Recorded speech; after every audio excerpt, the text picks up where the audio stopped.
I mean, I just finished a terrible battle, the Battle of Saint-Pierre, which some of the people who were in that battle said it was the worst slaughter of the whole Peninsular War, including Albufeira or the breaches at Badajoz. And it was also an extraordinary bravery. But it was a carnage, absolute carnage. Let's start, I suppose, at the beginning. The love of history that you can really feel pulsing in your books. Where did that start? How have you fostered it over the years? Well, it started as a kid. And I don't know where it came from, but I always loved anything to do with history. I grew up in a place which had a lot of history. The Vikings had stormed it, and I lived on a ridge that was called Thundersley, which is where they thought Thor was buried. Yeah. And there was a stone in the churchyard, which you could go around 3 times anti-clockwise, and then whisper into the hole, and you were whispering to Thor, until the vicar once said, "No, you're not, you're talking to the devil." Which I always thought was rather fun. Yeah. And that appears in an Uhtred book, doesn't it? I think so, yes. That stone does crop up. And we had a slighted castle and a memorial in the main street where Bloody Mary burned Protestants at the stake. So, there was lots of history there. And did you feel that there's a great quote I always think about by the historian guy called Trevelyan, and he talks about the poetry of history, where you walk on a patch of land and you feel the fact that countless people have trod that same path as you over. And where the whole world changed. Yeah. I went to the battlefield at Saratoga, a great American victory. And there was a memorial there, which didn't give the name on it, just said to the greatest soldier of the American Revolution. And they meant Benedict Arnold, the great traitor. And Benedict Arnold, on that very patch of ground, which is not much bigger than this room, assaulted a British battery and captured it. And that really changed the whole Battle of Saratoga. Now, if they hadn't won Saratoga, the French would never have come into the war. I mean, the frogs won't join you unless they think you're already winning. And if the French hadn't gone into the war, they wouldn't have gone bankrupt. There'd have been no French Revolution, no Napoleon, no Waterloo. So on that patch of ground, Benedict Arnold changed history, totally. And it all followed from that one charge. Yeah, without realising it. Yeah, without realising it. What are books that you read as a child? I know that you've talked about C.S. Forester, the Hornblower books. I saw in one of your books that you like John MacDonald Fraser. One was dedicated to John MacDonald Fraser. Is that right? Or yes. You read the Flashman books, which are magnificent. They are magnificent, yes. Ribald kind of fake histories that are just glorious things. Well, it's not fake history. I mean, there's great history within it, isn't there? Yeah, he did immaculate research. Yeah. And he's a bit politically incorrect now, actually. But I don't know how. He was desperately politically incorrect, but he was funny. Yeah. No, I like George a lot, and I have notes from him. Do you? Yes. I mean, one of which is, "Dear Bernard, after the age of 70, you think twice before committing murder." Yours, George. Did you cross over as a writer with him? Was he still writing when you started? Was he still writing when you? Yes, he was still writing it, but I think he'd finished with Flashman. Yeah. And of course, there's his great book, Quartered Safe Out Here, which is now compulsory reading at West Point. Is it? As one of the great accounts of what it's like to be in battle. Yeah. And no, George was wonderful. So who else, as you were growing up, you were reading? I don't think I read him when I was growing up. I don't think he started till I was grown. But it was Forester. Forester was just a huge influence. Why is that? I don't know, I just liked him. Yeah. I mean... Rattling stories, maybe. They are rattling good stories. Yeah. And, I mean, he's given birth to more than... I mean, Sharp is Hornblower on land. Yeah. The Star Wars, they actually shopped it to the television people as Hornblower in outer space. And, it's. I mean, that's from Captain Picard, and people are just in following Captain Hornblower. Yeah. And when I finished reading, I think there's only 11 Hornblower books, and the last, I think, is Hornblower and the Atropos. And I remember reading that and thinking, there's no more to read. I've done it, covered everything. So all that was left was to go and read the real history of the period. And through that, I discovered stories about the Duke of Wellington. Yeah. And I thought, why is nobody telling these stories? I mean, why is it? And there were lots of naval, Dudley Pope, Alexander Kent. eventually O'Brien, and of course C.S. Forrester, all making a perfectly adequate living from writing about beating the French up at sea. And I thought there's got to be a market for beating the frogs on land. And I used to haunt the bookshops looking for this series, and eventually realized it didn't exist. And a little light went off in my head saying, if nobody else is going to write it, you write it. So that's what I did. People will be aware, I think, that you moved to America, had no green card, and you had to do something. Yeah. And writing was a thing you could do without a green card. I know there are so many people who think that, don't they? Yeah. It's a dangerous assumption. And the problem is you've encouraged most of them now because you're a success story. Well, I'm sorry about that. Yeah. I mean, people often ask me for advice. They say, I want to be a writer. And I say, take a course in chartered accountancy. It'll pay much better in the long run. Yeah. The Sharp series is not chronological. It should be. I was going to say, it has a run, then you go back, then you dot around the place. Do you wish you'd started earlier and could just go from the beginning of the whole thing and then you could finish at the end? I don't think I could have done. Originally I wanted to start with the Siege of Badajoz, which was eventually turned out to be the third in the first series. Yeah. But then I went to Talavera instead. I think when I started, I'm not sure I could have done the Indian research. I had to go to India to do that. But it's a silly way to write a series, because I wrote the first series, which was Talavera to Waterloo. Yeah. And just as Waterloo was about to come out, Sean Bean appeared. And I thought, right, they're going to want more Sharp books. Unfortunately, we didn't go on killing the frogs after 1815. You can't change history, can you? No, you can't change. Well, I do, but you shouldn't. So I thought, right, I'll go back to India. Yeah. So we went to India and walked all the battlefields. And we wrote a second series. And they're supposed to dovetail neatly. They don't. They're jammed together. Yeah. And it threw up all sorts of problems. In the first series, the proto-series, I claim that Sharp learned to read in the Tipu's dungeon in Seringapatam. So writing Sharp's Tiger, I have to put him into the dungeon where he learns to read. And I realized he was only there 3 days. And it's a chapter I'm incredibly proud of. I think it's chapter 5, because the first 2 pages describe time passing and things happening. I never actually say how much time, but I do. There's lots going on, and you get the impression that months are passing. Yes. And Sharp, by the end, is sort of reading Voltaire in the original. But he's only in the dungeon 3 days. He's a clever man. He's a very clever man. A clever man.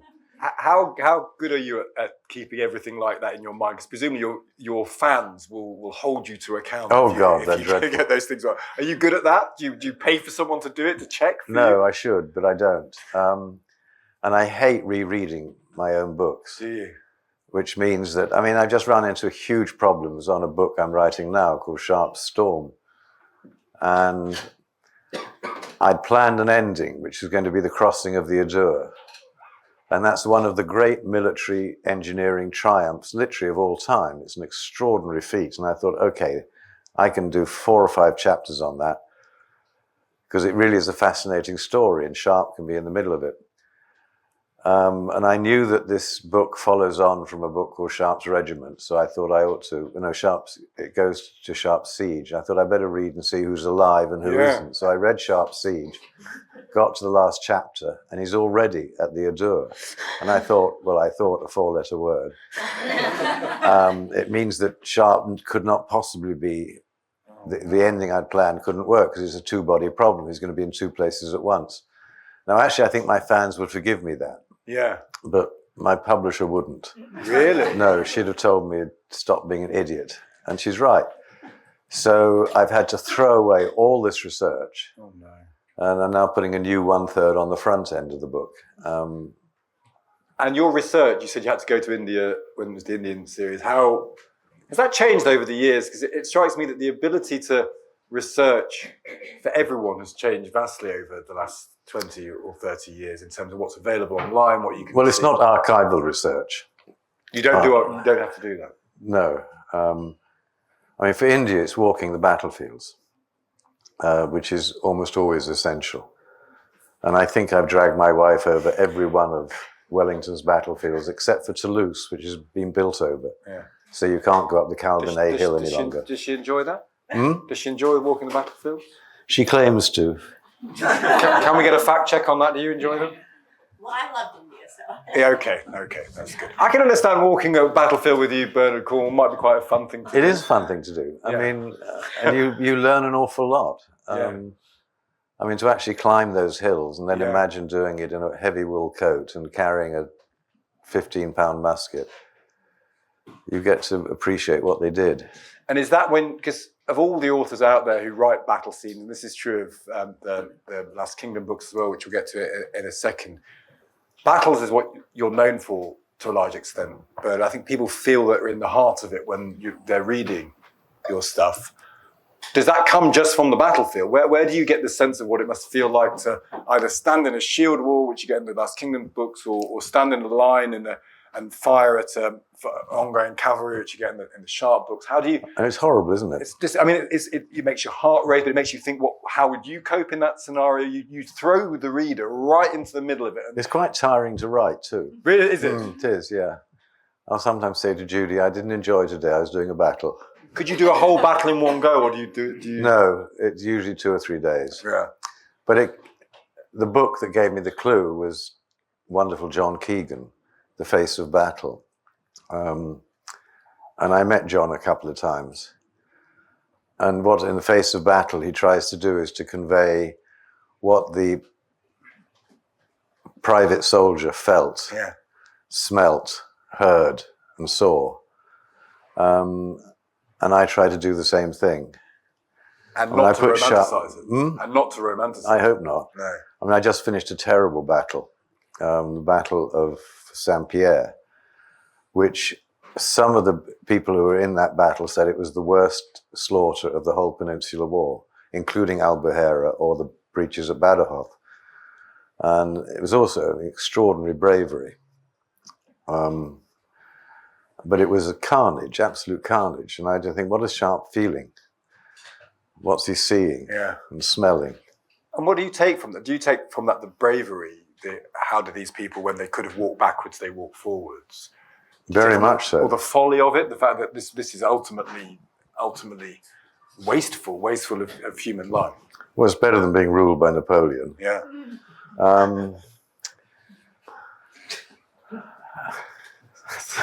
It's very hard to argue with that one. No, I mean, yes, often there is a terrible waste, but I mean, what I take from it, I mean, I hate the stress that people put on Wellington when he said that the British soldier is the scum of the earth. I mean, he had reason to say that at the time. It was just after the Battle of Vittoria, and they'd ripped off all the French baggage and left him nothing, and he was rather hoping the French would pay his army's salaries. And they forget that he once wrote to Lord Bathurst, who was the Minister for War. He said, the British soldier is the bravest and finest soldier in the world. And I mean, I think that's his real opinion. Yeah. And he said that when I get into trouble, my soldiers get me out of it. Yeah. And it was just before Waterloo, when he was walking in the park in Brussels. And a politician said, do you think you're going to be able to beat Napoleon? And there was a redcoat staring at a statue. He said, give me enough of those and I'll beat him. And he had just enough. Yeah. I mean, hardly. It really was a close run thing. Yeah. You will be forever associated with Sharp. But I wonder, how close has Uhtred come in your mind, in your heart, when you think about your writing? How close is Uhtred to Sharp in terms of your affections, in terms of what you think you'll be They're both thugs. Yeah. They're both glorious thugs. They're glorious thugs, yes. I mean, Sharp is a rogue, but he's our rogue on our side. Uhtred, I don't know.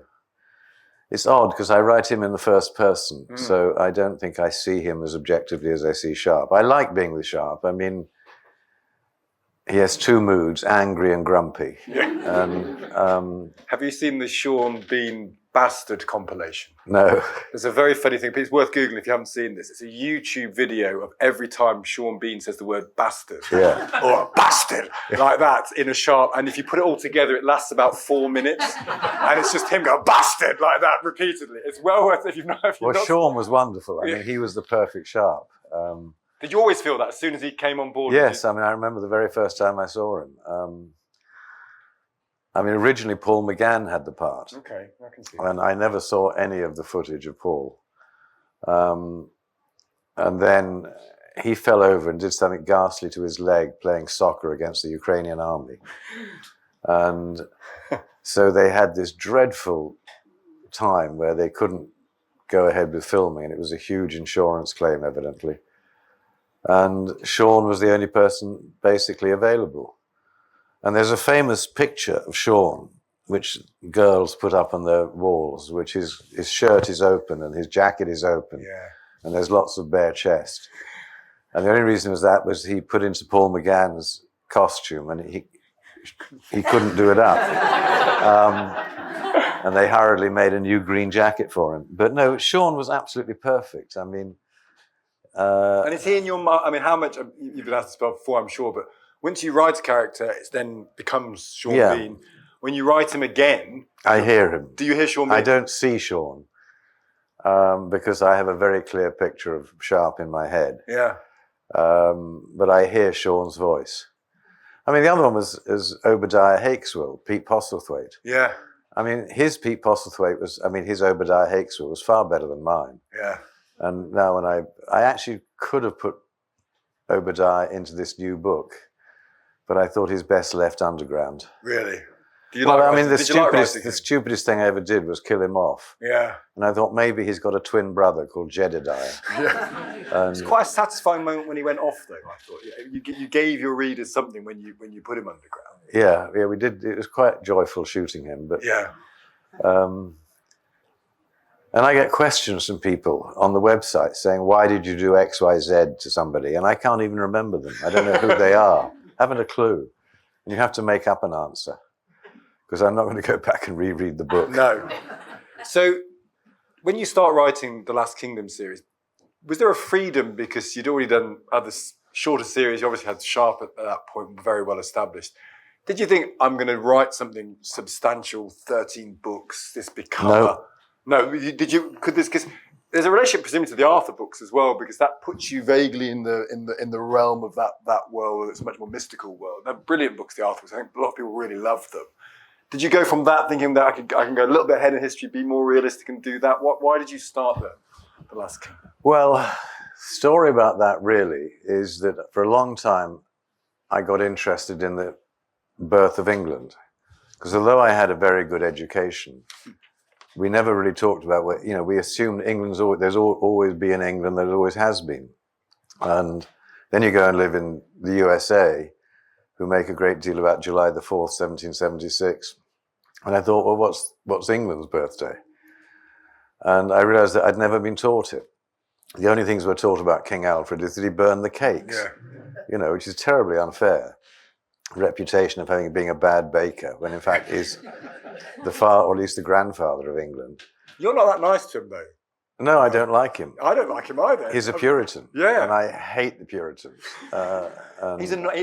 You feel for Uhtred, don't you? Yeah. But I mean, that's also quite important, that Uhtred and Alfred have to work together and don't really like each other. But then when I was 56 or 57, I met my real father for the first time. And he lived in Western Canada. And he said, "Oh, you should see the family tree." Mm. And the family tree went all the way back to Odin, the god. Yeah.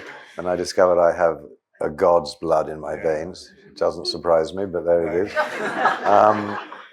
And I'm going to get a fact check from your wife on that one. That's fine. And then I can't remember his name, Ida the Flame Bearer, and then all these guys called Uhtred. Yeah.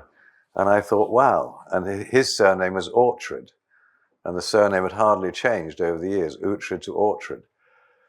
And I just finished a book which had the Battle of Crécy in it, and I discovered that one of my ancestors was a hero at the Battle of Crécy. and one of the first members of the Order of the Garter, and I didn't have a chance to put him in. But I thought, this is, almost every historical novel has a big story and a little story. Sorry if you've heard this before, because I usually say it. I mean, the big story in Gone with the Wind is the Civil War.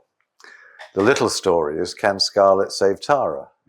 And what you do is you flip them. You put the big story in the background and the little story in the foreground.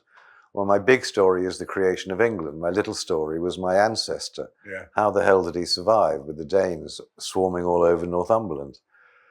So that's really where that started. And is that why you did it in the first person, actually? Because it's kind of an association.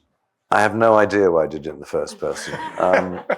I did the 3 Arthurian books in the first person. And that was a curious experience because I'd never written in the first person. And I didn't know whether I'd find it easier or what. And I can remember when the first one, The Winter King, I did an immense amount of research on that, just huge. I mean, delving into old Welsh texts and things. And I got really bored with the research after about 6 months. And I can remember it was September day. And I thought, well, I was tempted to do it in the first person. I thought, well, I'll just try a chapter in the first person and see what happens. Yeah. And the book was finished by Christmas.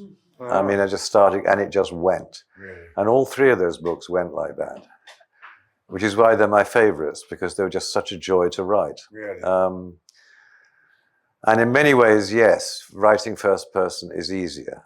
And I don't think the reader minds. I don't think they have much of a preference. I don't think I could write sharp in the first person. You don't think so? No, I woke up grumpy this morning. I think that's probably right. Do you think we're not very good at Englishness? I mean, you have an interesting perspective because you live in America and you are English, but you also see it at a distance. But do you think we're not very good at defining Englishness? It's often a problematic thing to define in this country. We have an issue with our flag. It's often associated with things that people... When you lose test matches to Sri Lanka, you're in dead trouble. Yeah. But at least the soccer team seems to be doing better. They do. Yeah. They do. I don't know. I think Bernard. Being English is one of those indefinable things that we all know it when we see it, when we smell it. But do you think we should learn about it? What's interesting, you said you never learn about the birth of England.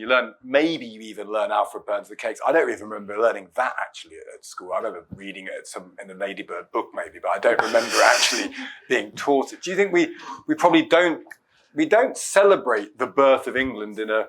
No, we don't. And no one's heard of the Battle of Brunanburh. No. That is the birth moment. And why is that? Is that... Well, everyone forgot about it for a start. Yeah. And when the Normans arrived, they deliberately tried to push all that into the background. And they stopped people going to pilgrimages to Winchester and presumably also to the Wirral. Yeah.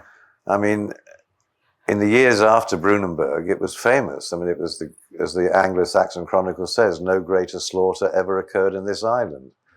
And it was known to them as the Great Battle. And then we completely forgot about it. And for hundreds of years, nobody even knew where it was fought. Yeah. And it was only, 10 years ago that they rediscovered the battlefield. Really, when you do history, I think in this country, you regard 1066 as the beginning, in a strange way, as the beginning of England. It is a very strange way to think, yeah. At the time we were invaded by the French. No, they weren't. They were Normans. Normans. Okay, Northmen. I don't want to get into a discussion. I mean, I bow to your historical opinion, but yeah. The French like to claim it as an away win. They do. They're cheating. They're cheating. But yeah, the invasion by the Normans is claimed as the birth of England.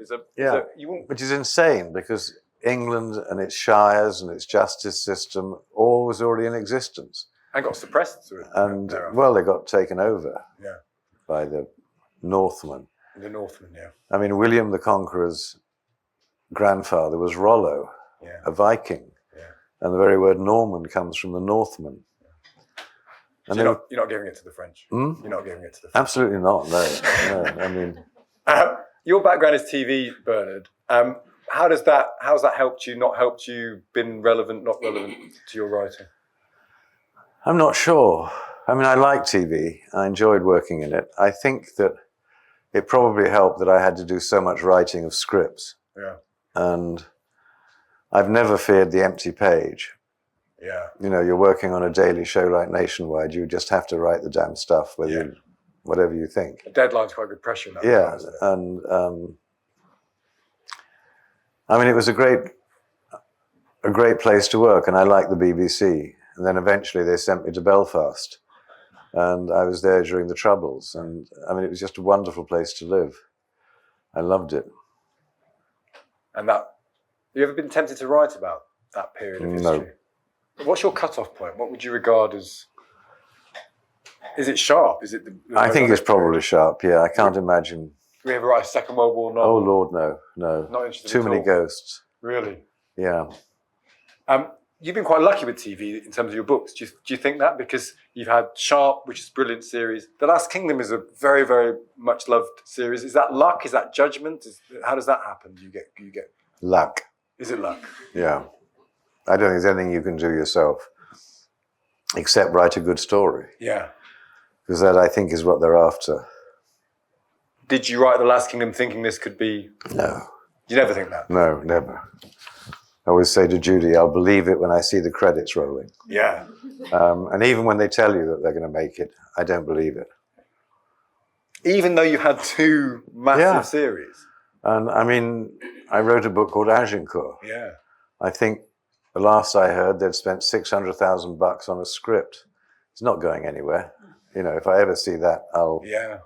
I mean, I know the name of the director who's famous, and evidently they've got an expensive script, but I still don't think we'll ever see it. It's hard because I've started writing crime novels, and there's an option, and there's an actor, and there's a script writer, and all you say to yourself, this is never going to happen. And presumably it will never happen until it happens, if it does. Yeah, exactly. No, I mean, it's counting chickens before they're hatched, before they're even dreamt And of. you don't like rereading your books? Do you watch the shows? Do you like? Yeah, I love watching the shows. And are you a critical watcher? Do you moan? No, I love it all. The only problem is that certainly in The Last Kingdom, there were occasions when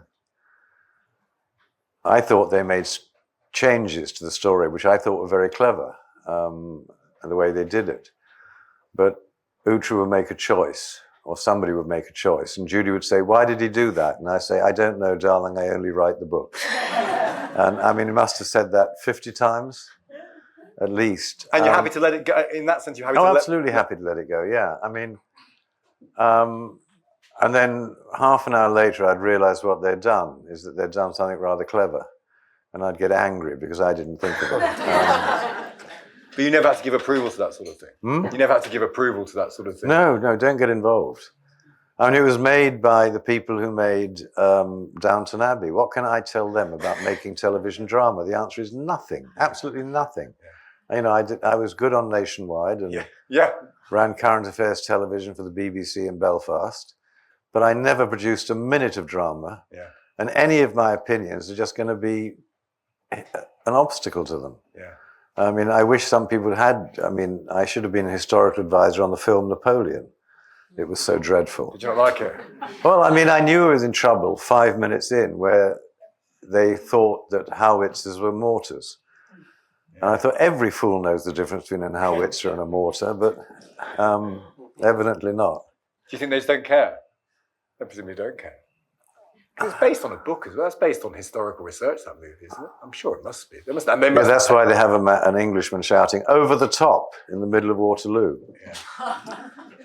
They thought it was 1914, and they had Lee Enfield 303s. Yeah. No, it was an awful movie, just dreadful. And you were happy that your TV programs they cared about it. They didn't do anything. They didn't do anything where you thought, "Oh my God, they've put the wrong uniform on them." No.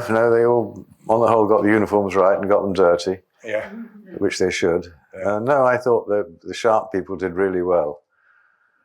And Uhtred, the hairdos were a bit over the top, but no one really knows, do they, what the hairdos were like? So presumably they could do what they want. There's freedom there. Tell us what's happening with Sharp, because there is a book coming out next year. Mm-hmm. How much longer do you have with Sharp? Do you have a 3 or 4 books ahead? How far ahead are you thinking about? Tell us what's... Oh no, I never think that far ahead. I mean, I suspect there's a lot of people who would like another Uhtred novel. Yeah. So I have one of those in my head. Do you? Yeah. Which is basically sending him to Europe to beat up other people. Okay. a Brexit revenge. The Brexit Uhtred book. Yeah. Okay. Uhtred's Brexit. Yeah. And I also know that I get a lot of requests for more Thomas of Hookton. Well, I love Thomas of Hookton. And I have the first chapter of a new book on. So where would on the that be? computer. Where do we leave him? Well, he's left just after the Battle of Poitiers in 1356. Okay. And I think he should go to Italy because that is the great home of the condottieri. Yeah. And I mean, everybody's killing everybody in Italy at that time. I mean, they have Hungarian mercenaries, German mercenaries, French mercenaries, but the best were the English because they had the longbow. I mean, John Hawkwood. Yeah. So I think Thomas becomes a John Hawkwood figure. And what order are you going to do this in? Do you know? Uhtred first. Uhtred first. I think. Yeah. Mm-hmm. And then Thomas of Hookton. Maybe Thomas. Is there anyone else you want to dig up from your literary? Well, I've got another opening chapter for Ryder Sandman, who is Gallows Thief. Yeah. But I don't know whether that'll ever get finished. Is it easier to do a book about something like Battle of Crécy, which people have kind of heard of, Battle of Poitiers, people have heard of, Waterloo, people have definitely heard of. Not many people will have heard of the condottieri in Italy in the 14th century. Probably, but most people hadn't heard of most of the Uhtred battles either. Does that matter? Is it? Not really, because I've always wanted to call a book Slaughter Yard. And if you see a book called Slaughter Yard by Bernard Cornwell, they're going to buy it. Yeah. Because they know that they're going to get a lot of dead frogs. Do you think it's the battles that do it? It's the battles that people come for? I think so. Is heroism important? I was thinking that reading a lot of your stuff, and I've been rereading some of it, thinking about talking to you. Is heroism a kind of thing that's important to you? Because that's what's there in all of it. Well, Sharp is obviously terribly heroic. I mean, he's got more lives than a basket full of cats. And Uhtred is heroic as well. He's a bit of a bastard, as Sean Bean would say, but he's a hero, isn't he? He's a hero. I think he is, yes. He's actually a nicer man than Sharp in many ways. Yeah. Thomas of Hookton's a nice man. Yeah, he is, yeah. Yeah. There's something about this, you like writing heroes. You don't try and overcomplicate them in that sense. Although Sharp's grumpy, there's not a dark side to Sharp, is there? He's a fundamentally decent man who has decent relationships with people. Yeah. Uhtred's kind of the same, even though he lives in a time. He's a saint, really, is what you're saying, yeah. Yeah. I'll take that. Do you like, I mean, so is that a thing that, because I think people. Well, I have to live with the man. Yeah. And yeah, he can do nasty things and does. And he's a murderer, basically. Uhtred or Sharp? Sharp. Yeah. So Uhtred, I don't know. I can't remember if Uhtred murdered anyone. He probably did. He kills the old priest and then gets exiled. Yeah, he kills. Yeah, he does. He murders people all the time. Yeah, he gets a lot of points for that. He does. Yeah, he's very pleased with himself. I just wonder whether I think kind of undisguised heroism. It's easy in a world where everything has to be overcomplicated for something that's kind of beautifully simple about heroism. I wonder whether that's what people are attracted to here in all this. Well, yes. I mean, who was it who said, your job as a writer is to put your hero up a tree and start throwing rocks at him? Yeah. I mean, they've got to go through tough times. I don't know about your detective. He presumably does too. He does a little bit. You've got to want to root for people. It's not a very complicated literary opinion, that, but it's very hard to read a whole book if you don't like the figure that you're writing. No, I think people love, most people lead lives of quiet desperation. Mm. And why they love Sharp is he raises two fingers to the tax man, to the boss, to everybody. Yeah. And it's a great relief because you can't do it yourself. You know, if we do it, we're going to get into trouble. Yeah. But Sharp does it for you, and Uhtred does it. He definitely does it. And yeah, he's absurdly heroic. I mean, I think Sharp's an idiot. But and in the new book, Sharp Storm, again, he's absurdly heroic. Yeah. But people will be pleased to hear that. Well, they expect it. They expect it of him. Sharp sitting quietly, soul searching, and not fighting. People aren't going to be thrilled with that book. Don't say that to HarperCollins. I've got a new idea for Sharp. Yeah. It's the introspection novel where he sits and carefully thinks about things. People don't want that, do they? It's not going to happen. It's not going to happen. No. That's good. If anyone wants to ask a question, have a think about it because we've got a few more minutes and you do feel free to ask a question in a moment. I just before we moved on, Bernard, we're talking about your long and wonderful career. You had a long-time editor and publisher, and much beloved by people at HarperCollins, Susan Watt, played a big role in your book. She very sadly died over the last month. She was an important figure in this whole process, wasn't she? She was. I mean, I've long had the boast that I've had the same publisher, same agent, and same wife for over 40 odd years. And the first one's gone. And it's a tragedy because she was brilliant. I mean, absolutely wonderful. She was forever trying to get me to put more emotion into Sharp. Really? What's he thinking? And I say, he's not thinking much, Susan. He's just thinking about where he can get the next drink.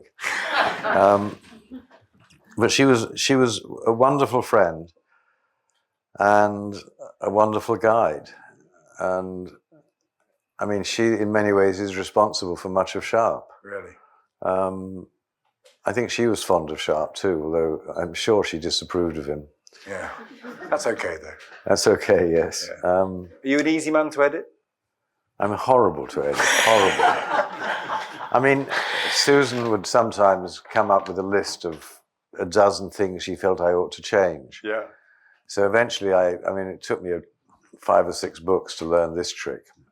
I'd put something in the book which I knew would upset her, and which I would then defend to the death, having already written a change for it, just to keep her off all the others. Really?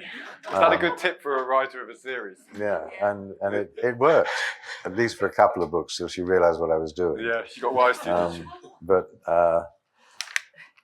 no, I mean, I was really privileged to have her as an editor. I mean, because she cared desperately about the books and she cared about Sharp. And I mean, when I went to do the research in India, she came along. Really? To see the battlefields. Well, she had this amazing interest in everything. Yeah. And she wanted to see the battlefields before she edited the books. Yeah. I thought, this is dangerous. Yeah. But lovely. Well, yes, in the end, yes. Yeah. It's a solitary business, isn't it, writing? And you've got to find people to... Because in the end, you can only write by sitting by yourself quietly in a room. There's no other way of doing it. Yeah, it's a solitary vice, yeah. Yeah. But you have people around you, like your wife, like an editor that you trust, that in the end gets it out. Well, yeah, it's a teamwork. I mean, I've been incredibly lucky. I mean, in having great agents and great publishers who supported me, and I like to think I've supported them up to a point. And they'll be thrilled to hear you've got the first chapters of at least 4 different books. Actually, there's a start of 3 books on my computer. Are they there? So Thomas of Hookton. Thomas of Hookton is one. Ryder Salmon is another. Yeah. And obviously the Sharp, It's 3. which is now 2/3 finished. And there's a new Chid where you've got one in your brain. Yeah. And just how quickly does it go from the first chapter? So we were talking that when I speak to quite a lot of authors, and particularly in crime fiction, there's 2 different ways of writing books. There's the Bernard Cornwell, Lee Child does it the same way. You start writing and you just go. And there's the write millions of notes and plan out a book to 400 pages and then write the book. But you're a man you sit down, day one, start writing, and you see what happens. Yeah. I mean, I'm going to do a new series about a guy called Stig Abel. It's a good idea, actually. Solid. What I'll do is I'll put Stig into a horrible situation in chapter 1 and see how he gets out of it. Yeah. And that tells me a lot about the hero. Yeah. And it'll throw up ideas for the next chapter. And that's the only way I can do it. I cannot plan them out. I mean, life would be so simple if you could plan it out. Yeah. And all English teachers tell you, you must plan your work. Yeah. But I don't know how you can. I mean, Sharp Storm is a story that's never been told before. How can I write a description of it in notes? I can't. Do you ever get stuck? Hmm? Do you get stuck? Sometimes, yeah. I mean, in almost every Sharp book, and indeed in Uhtred, there comes a point, usually about chapter 9, where Sharp is in a blind alley and is absolutely stuck there. And there's 20 or 30 Frenchmen facing him with loaded muskets and drawn swords. And his rifle isn't loaded and the sword is broken. And they're saying, aha, Monsieur Sharp, we've got you now, you are dead. And they're right, he's dead. Yeah. And how do you get out of that? Well, you don't give him amazing daring do. You let him step through a door out of the alley. And then the reader feels really cheated because, you know, that's stupid having a door there. So you go back to chapter 2 and set another scene in the same alley and establish that there is a door. Yeah. So that when that chapter comes 9 and 10, they don't feel cheated because they already know there's a door there. And I call it putting doors in alleys. And, you know, you just literally go back over the book. Yeah. I mean, I really do rig the game in Sharp's favour. You sometimes have a heavy-set Irishman who comes along as well. Yeah, he's pretty good. He's a pretty useful person in a sense. I mean, in Sharp's Storm, there's a moment where the French are filling up a barn and about to come charging out of the barn. And the door in that alleyway is that Sharp has got hold of a 9-pounder cannon, which is loaded with canister. And you imagine the carnage if one 9-pounder cannon will do in a room like this if it's crowded with Frenchmen. I mean, it's just turning them to paste. Yeah. Bang. Do your books get translated to French? Yes. Do they? What do your French fans make of your book? Well, I've only ever written to one French fan, who was a sweet girl. She was 14 years old, and she was madly in love with Sharp. And I wrote to her rather sternly and told her to find another hero. Yeah. I think you'd need a door in an alleyway if you did a book tour in France. Perhaps. I mean, there are actually easier ways to get rid of money. You know, you can stand on the Pont Neuf and chuck it into the Seine. Yeah. But yeah, the other books have been published in French. Yeah. But I think it was really hopeful trying to put Sharp into French. And that's fair. I imagine the Americans like Sharp. They like him. Do they like Uhtred? Yeah, they do. Yeah. Yeah. Well, I think they regard Uhtred as part of their own history. Yeah. And Sharp, I don't know why they like Sharp, but they do. Well, there's a certain type of British English ideal there, isn't there? Yeah. I think sort of. And we used to get a lot of letters from Afghanistan, from remote outposts, sort of US Marines saying, we've run out of Sharp books. So we'd pack up a whole lot of paperbacks and send them over. Really? Which is always a nice thing to do. Yeah, and also, you know, if soldiers are reading your books about the military, you kind of must know you're doing I think a lot of them do. And I get letters from people saying I would never have passed my final exams at West Point or Sandhurst without the Sharp books. Really? Yeah. And actually I heard from Mad Dog Mattis, the US Marine General. He said, I never understood Waterloo till I read that book. Well, there you go. And so, yeah, well, why not? Well, not yet. I think if soldiers are liking it, then you're definitely doing something right. What a pleasure it is to talk to you. What a pleasure it is to read these books over all this period. Please join me in thanking Bernard Cornwell. Thank you.